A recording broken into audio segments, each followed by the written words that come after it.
You show up to a protest with a poster board and good intentions, and somehow you end up with a bruise the size of a grapefruit from a guy in a polo shirt who is definitely not a police officer. That guy is private security, and yes, you can absolutely sue him and whoever hired him if he crossed the line. Private security guards are not magical law enforcement wizards, even though some of them walk around like they invented the concept of authority.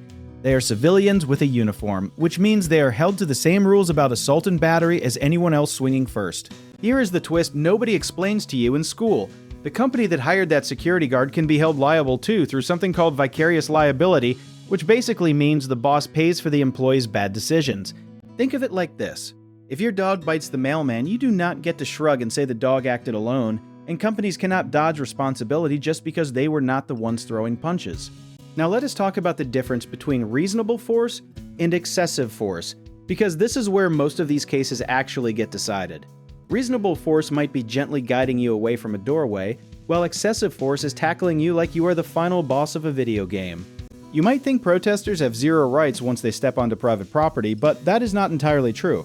Even on private property, security personnel cannot use unnecessary violence, and if they do, that opens the door for a personal injury claim. A lot of people also assume that being at a protest means you basically signed away your right to safety, like some kind of unwritten contract. That assumption is wrong, and no waiver exists just because you showed up with a cardboard sign and a strong opinion. Documentation becomes your best friend in these situations, almost like a nosy neighbor who happens to have receipts. Photos of injuries, videos from bystanders, medical records, and witness statements can turn a shaky claim into a solid one. Here's a fun historical nugget for you. Private security use at protests has been a legal gray area since at least the 1960s, when companies started hiring private guards to avoid the optics of police in riot gear. Fast forward to today, and courts still wrestle with where private authority ends and public accountability begins. That confusion is exactly why so many injured protesters never file a claim, because they assume there is nothing they can do. Let us bust another myth while we are here. Some people think you cannot sue if you are technically trespassing, but trespassing does not give anyone a free pass to break your arm. Insurance companies love when victims believe that myth because it means fewer claims to pay out. Do not do their job for them by staying quiet when you have every right to speak up. The real lesson here is not about protests specifically. It is about knowing that private power still has public limits.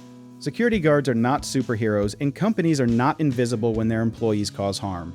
Preparation matters more than people think, so knowing your rights before you ever step into a crowd can save you a headache later, literally and legally. A little bit of rational thinking now beats a confusing legal mess after the fact. If you or someone you know got hurt by private security at a protest and you are wondering what comes next, we can help you figure out your options. Do you want to learn more about this? Check out our links in the description.